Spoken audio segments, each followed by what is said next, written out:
la joaillière Isabelle Lamontagne fabrique des bijoux et des accessoires en argent en y intégrant des crayons de couleur récupérés. Sa collection Mine d'argent est composée de bagues, pendentifs, boucles d'oreilles, colliers, broches et bracelets. Sa production se présente dans une multitude de couleurs et de formes. Les ébénistes Pierre Boulanger et David-Alexandre Labossière sont associés à Ocopo, un collectif de designers et d'artistes ébénistes de Québec qui s'illustre dans la production d'objets d'art, d'accessoires utilitaires, de luminaires et de pièces uniques de mobilier. Christiane Garand a un véritable coup de cœur pour les créations Mikoana qui rejoignent à la fois ses valeurs éco-responsables et sa fibre de designer. Chaque collection s'inspire d'un thème, puise dans les époques et les genres, s'approprie un détail, une influence, une impression pour offrir des pièces exclusives qui transcendent les tendances.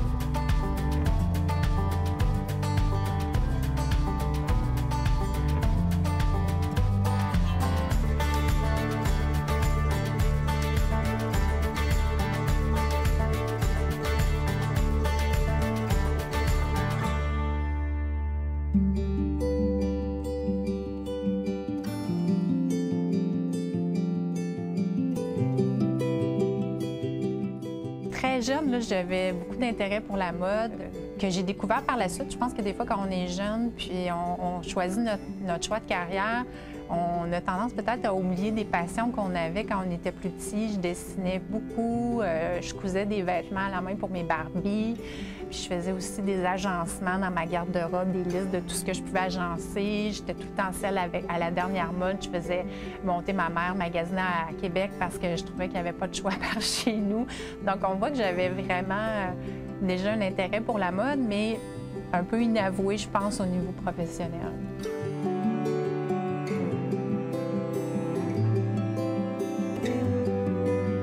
À la suite de mes études de droit, j'ai fait une attestation d'études collégiales en commercialisation de la mode. Puis, à la fin de mes études, je suis tombée en amour avec la griffe Mikoana qui existait déjà depuis 1995. Donc, j'ai commencé pour Mikoana en tant que représentante des ventes pour tranquillement devenir actionnaire, puis éventuellement directrice au design et présidente. Il faudrait peut-être envisager faire une couture. J'ai toujours rêvé d'amener Mikoana sur les plus grandes passerelles internationales, d'être connue comme les plus grands. Mikoana, c'est féminin, sexy mais classe. Oui, on est très fort dans le mélange des matières, le mélange des couleurs. C'est très flatteur parce qu'on met énormément de temps pour travailler nos silhouettes. Notre qualité de confection sera toujours supérieure, pas seulement parce qu'elle est fait au Québec, mais parce qu'on y apporte beaucoup de minutie. On est très exigeant envers nos sous-traitants. Donc, nos vêtements sont très durables. Mikoana, ce sont des vêtements et accessoires éthiques produits au Québec pour femmes. Une partie de nos produits sont faits avec des matières recyclées. Une autre partie est faite avec des matières éthiques, mais tout est fait au Québec. Les étapes de création, par exemple, d'une veste 100% faite avec des matières recyclées, c'est assez intéressant. On ne se doute pas toutes les étapes qu'il peut y avoir. Donc, premièrement, on doit aller faire le tri, par exemple, des chandails de laine dans un grand centre de tri. Donc, aller sélectionner les couleurs, parce que des fois, les laines vont être trop larges, déjà tachées, trouées. Donc, on fait une sélection parce qu'on paye au poids.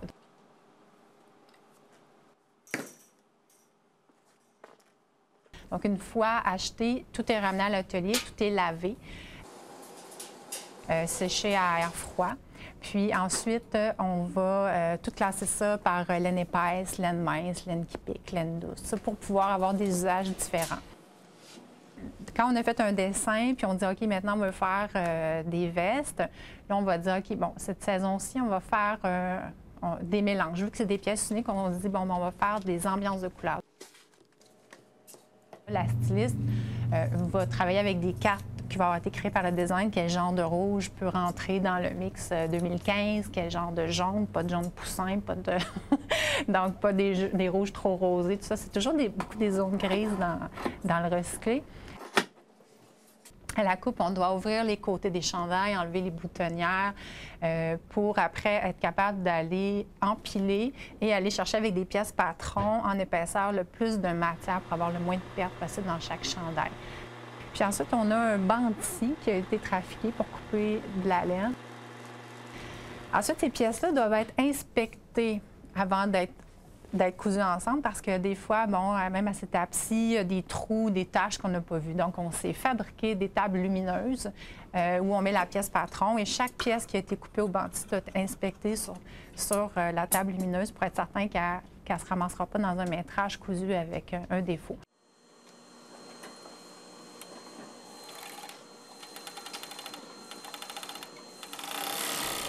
Donc là, on va envoyer ça en couture à l'extérieur, va nous revenir en métrage. Ensuite, va être envoyé chez le coupeur pour couper les vestes selon les patrons pour la veste Inca, par exemple. Une fois coupé, il va être assemblé par la couturière. Une fois assemblé, ensuite, il faut démousser. Parce que la laine va souvent être boulochée. Donc là, il y a une étape où, avec des rasoirs électriques, il y a des fois jusqu'à 15 minutes juste pour démousser. Donc, pour arriver à un produit haut de gamme de qualité, il y a toutes ces étapes-là, comparativement à si on avait dit on fait la veste avec la laine achetée. Oui, j'aurais besoin de 300 mètres, livrer chez le coupeur, couper la veste, terminé. Donc, toutes ces étapes-là sont méconnues et font en sorte que chaque pièce unique a eu beaucoup, beaucoup de main-d'œuvre québécoise, donc très coûteux, donc une valeur parfois mal perçue, mais beaucoup d'amour.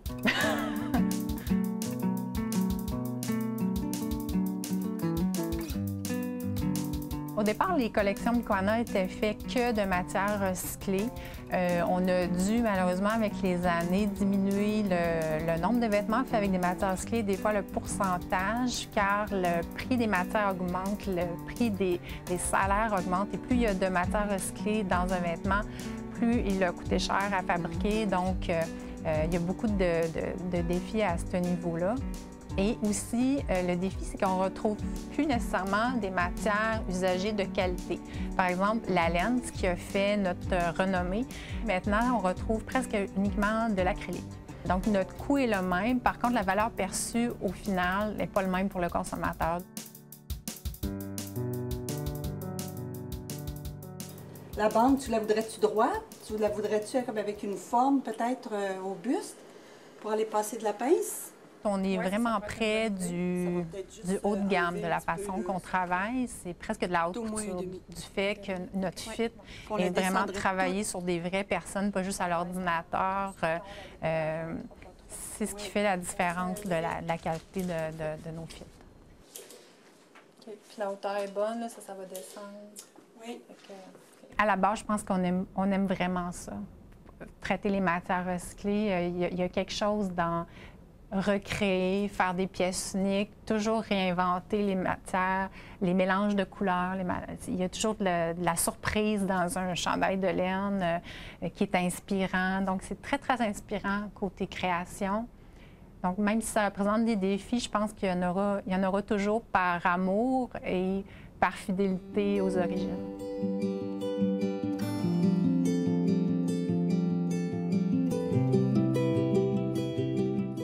Des matières éthiques, on produit localement, on a une façon éthique de traiter nos employés, de traiter avec nos sous-traitants, nos fournisseurs. Donc, pour moi, ça sous-tend davantage des valeurs éthiques globales qui vont découler sur toutes les décisions de l'entreprise.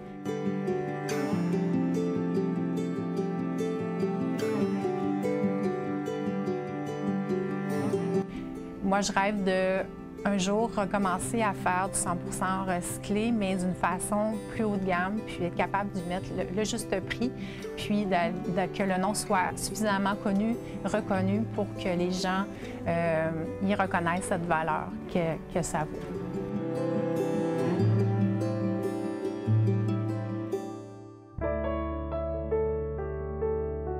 Les opérations de transformation de la matière sont exécutées dans l'atelier de l'artisan.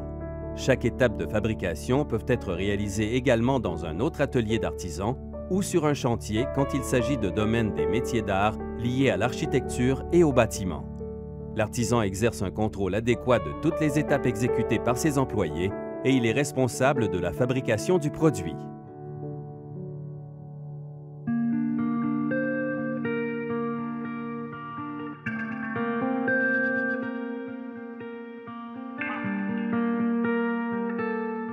J'ai toujours une passion pour l'objet en tant que tel, les objets bien conçus, qui allient le beau et l'utile.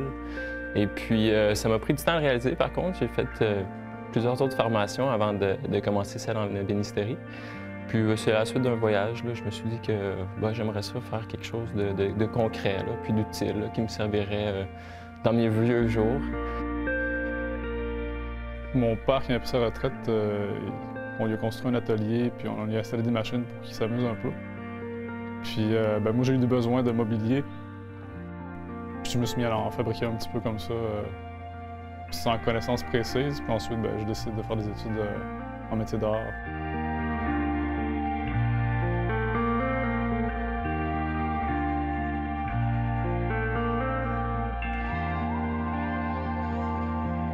On est un collectif. Parce que si on travaille ensemble, c'est sûr que parfois il y a certaines œuvres qui, moi aussi, plus David ou plus moi, puis il y en a que c'est complètement mêlé. Mais on ne peut pas dire que c'est des œuvres uniquement signées Pierre Boulanger ou David-Alexandre Labossière. Le collectif, ça nous permet de créer des œuvres plus intéressantes, puis ça enrichit notre travail autant que ça peut le faciliter aussi. C'est plus agréable aussi. Là, en fait, je crois qu'il y a plusieurs gens en métier d'art en général, là, pas juste en ébénisterie, que souvent ils abandonnent en cours de route parce que c'est pas facile de travailler seul. On est souvent, on peut être un peu loin soit de la clientèle, puis en fait c'est démoralisant être tout seul dans sa grotte.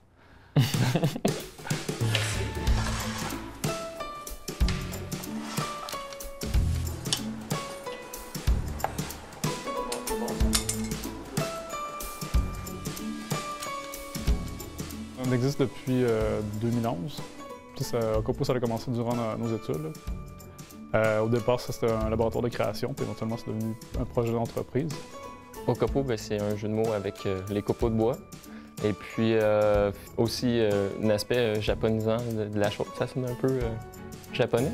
Puis parce que c'est une esthétique qu'on aime bien aussi. Là. On a plusieurs influences dans le style. C'est sûr, ça va du mobilier danois, mais du côté... l'inspiration japonaise, c'est surtout la qualité du travail, puis la volonté d'avoir des lignes épurées. Puis, Tout à fait.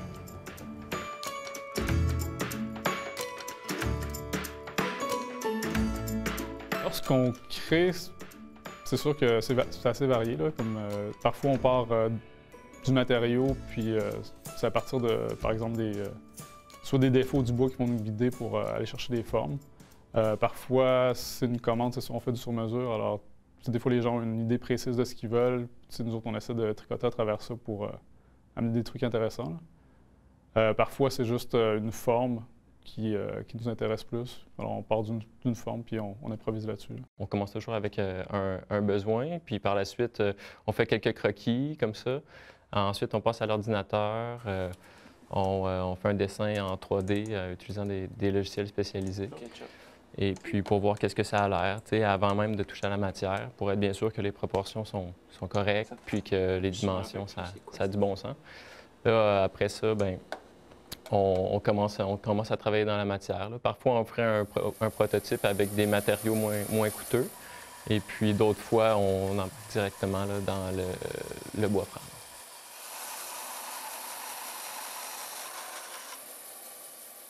Dans notre travail, on privilégie l'utilisation d'essences de bois indigènes au Québec le plus possible.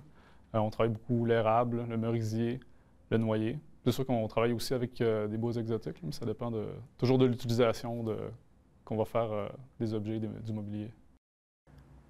Comme Pierre, oui, j'adore le noyer noir.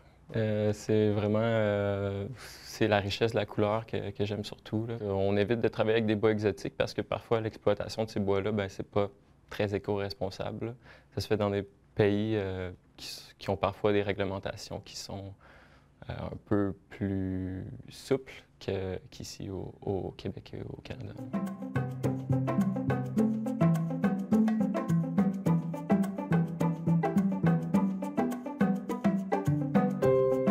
C'est sûr que notre travail se distingue par la qualité de la production.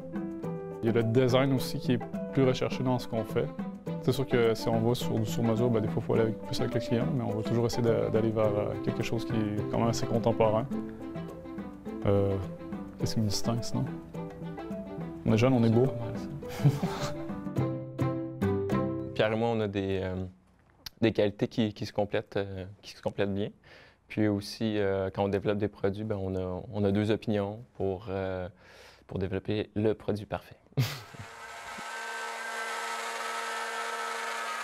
David, lui, c'est sûr que son inspiration principale du moment, c'est tout ce qui est mobilier, design scandinave.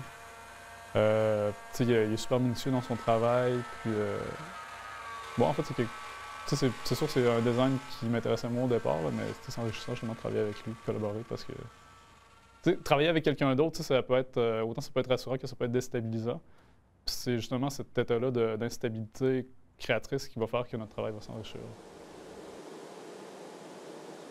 Pierre, il a un style un peu plus éclaté que moi. Fait que on se complète un peu bien. Moi, je le ramène un peu sur terre des fois. Puis lui, il me pousse aussi à développer des idées qui pourraient être un peu plus flyées, comme on pourrait dire. Dans le fond, on se complète bien, là. Oui, c'est ça.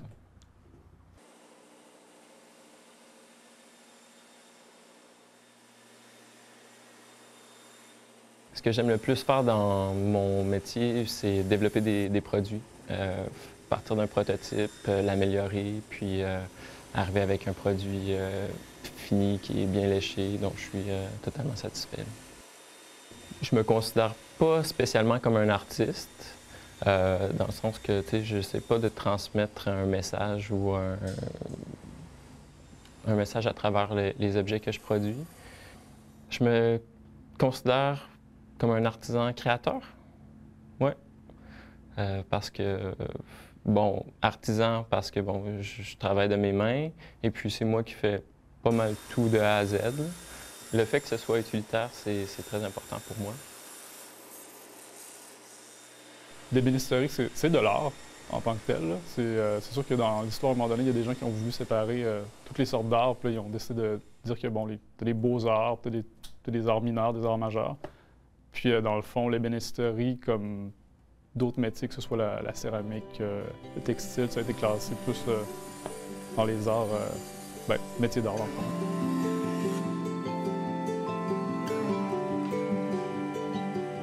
fond. J'aime ça pouvoir donner à un client une petite œuvre d'art pour pouvoir rentrer dans son quotidien, qu'il peut s'en servir tous les jours, puis ça rend la vie plus agréable à tout le monde, en fait. L'avantage de faire affaire avec un ébéniste, c'est bien sûr la qualité du travail. Dans le fond, en tant qu'ébéniste, on fournit quelque chose qui va durer dans le temps, qui va être possible de le passer aux générations futures, puis qui ne brisera pas au premier accroc.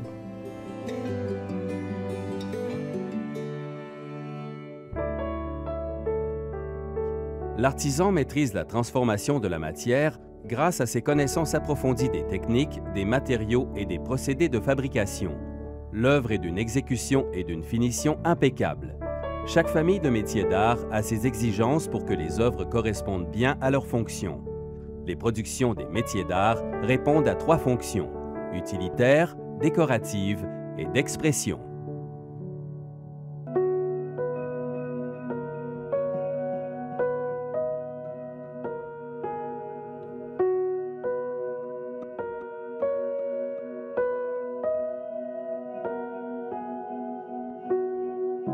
Plus loin que je me souviens, c'était ma grand-mère qui faisait des bijoux avec des pots de pilules qu'on mettait dans le four. On faisait fondre ça avec des billes, du sable ou un petit peu n'importe quoi. Puis on se dépêchait à faire des trous dedans avant que ça durcisse. Puis j'ai fait ça avec ma mère longtemps aussi, avec des billes aussi, puis de la broche. Puis je vendais des bijoux dans des marchés aux puces. Un petit peu partout, mais je pensais jamais que j'allais vivre de tout ça non plus.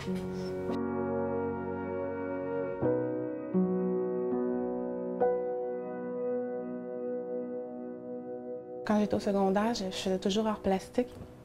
Jusqu'en secondaire 5, où c'était le temps de choisir pour le cégep et compagnie. Puis vu que je ne savais pas dans quoi aller, j'ai pris toutes les sciences.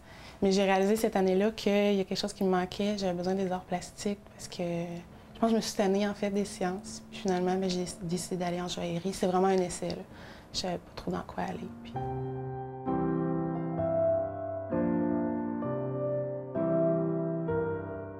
J'ai souvent été inspirée par l'architecture, surtout au début. Mais de plus en plus, c'est souvent en travaillant la matière, en jouant avec directement. Là, il y a des idées qui vont venir.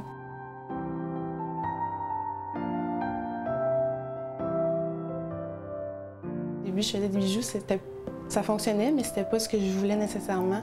Puis j'ai fait un marché avec des bijoux faits avec des crayons de couleur, puis là, j'ai vu l'intérêt du monde.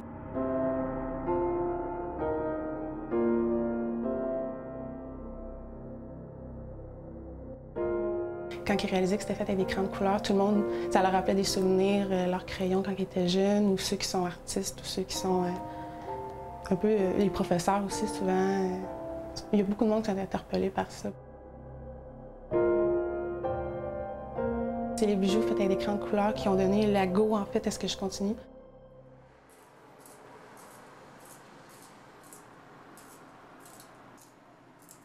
La majorité des gens qui finissent en joaillerie vont aller soit dans des laboratoires dentaires, dans des milieux plus manuels, minutieux, ou complètement aller dans un autre domaine. Il y en a beaucoup qui sont devenus professeurs ou bouchers, ou un peu de tout.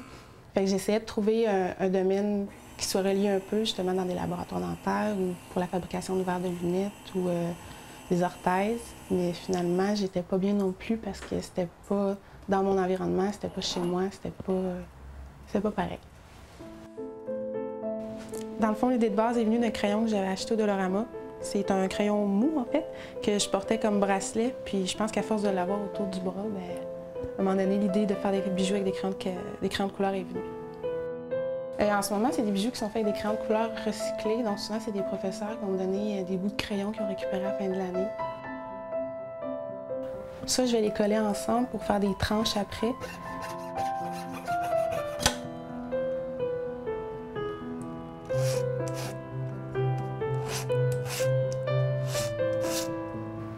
Après ça, je vais faire soit le frame du bijou ou un cadre, peu importe.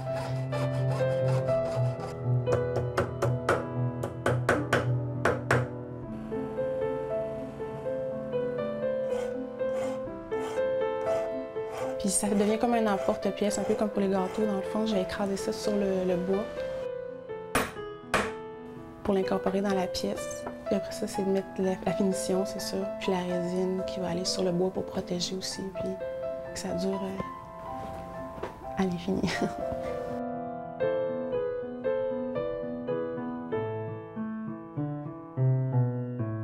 Un bijou devrait se passer de génération en génération sans problème. Il devrait pouvoir durer longtemps. Déjà que ce soit en métal, c'est durable, mais la qualité d'exécution est importante, puis il faut que ce soit fabriqué en conséquence de ça. Donc justement, étant donné que c'est du bois, puis que le bois va durer peut-être, peut s'user, ou un crayon de couleur peut se défaire, en mettant les protections nécessaires dessus, bien déjà, c'est signe de meilleure qualité.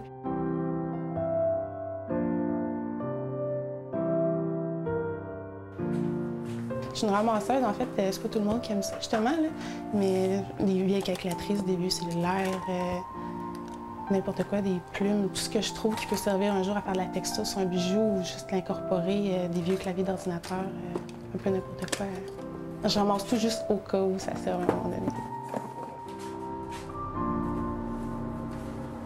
Il y a une liberté que tu as quand tu travailles à ton compte que tu peux pas nécessairement aller chercher partout ailleurs. Ça, pour moi, j'ai réalisé que c'était vraiment important de pouvoir dire, bon, bien, ce matin, je me lève, je vais faire ça, puis après ça, je vais faire d'autres choses. Puis il y a beaucoup d'aspects aussi différents, justement, dans ces métiers-là. Il y a l'aspect de fabrication, il y a le design. Mais il y a aussi un aspect marketing, il y a la comptabilité. C'est ça qui est intéressant aussi, de pouvoir toucher à tout, mais quand tu veux, comme tu veux, puis à ta façon. J'ai commencé avec mon site Internet que j'avais monté moi-même la première fois en fouillant un peu sur Internet comment ça fonctionnait. Ça n'a pas donné quelque chose de super beau, mais c'était fonctionnel quand même. Puis par après, j'ai été chercher un site un peu dont la base est déjà faite, puis tu mets les éléments toi-même. Après ça, j'ai ouvert la boutique Etsy. Etsy, c'est un site de vente en ligne d'artisanat et de produits vintage, international en fait. Québec, ça commence un peu plus à être connu. Il faut travailler quand même, il faut faire un petit peu, travailler dans les mots-clés pour essayer de ressortir en haut dans les niveaux de recherche, puis que le monde nous voit. Il faut rajouter des pièces assez régulièrement aussi, parce que sinon, on finit à la fin de la liste, puis souvent nos produits ne seront pas vus. Il faut se démarquer dans ce milieu, justement, parce qu'il y en a beaucoup. Puis je pense que quand on... Comme pour moi, ça m'implique plus parce que c'est vraiment ma touche personnelle. Donc les crayons de couleur, je pense que ça me représente plus moi. On a toute notre petite touche personnelle qui fait qu'on se démarque. Il y en a que ça va être plus travailler les photos dans les bijoux. Il y en a que ça va être vraiment aspect perle, plus naturel. Moi, je pense qu'on reconnaît mes pièces, c'est un petit peu plus structural. Puis déjà avec les crayons de couleur, je pense que ça fait ressortir un petit peu aussi.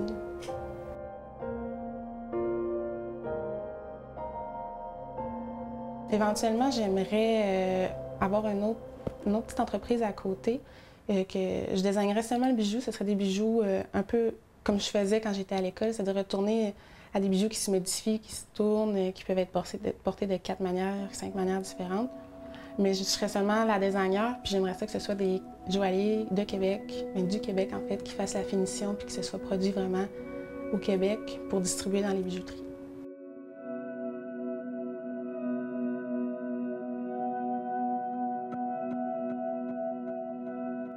Je ne penserais pas me tanner parce que j'aime vraiment l'aspect que ça donne aux pièces. Puis il y a un choix de couleurs infini avec ça. Fait que non, je ne penserais pas.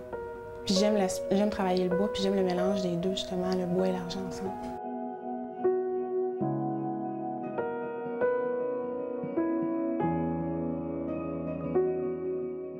Ma mère est fière, là. Elle aurait aimé ça aussi, faire ça sûrement, mais non, je suis entourée de monde qui tripe quand même. Puis mon autre grand-mère aussi, les bijoux, elle les porte toutes en même temps. Puis sont toutes bonnes porte-parole, puis publicité, là, sont là.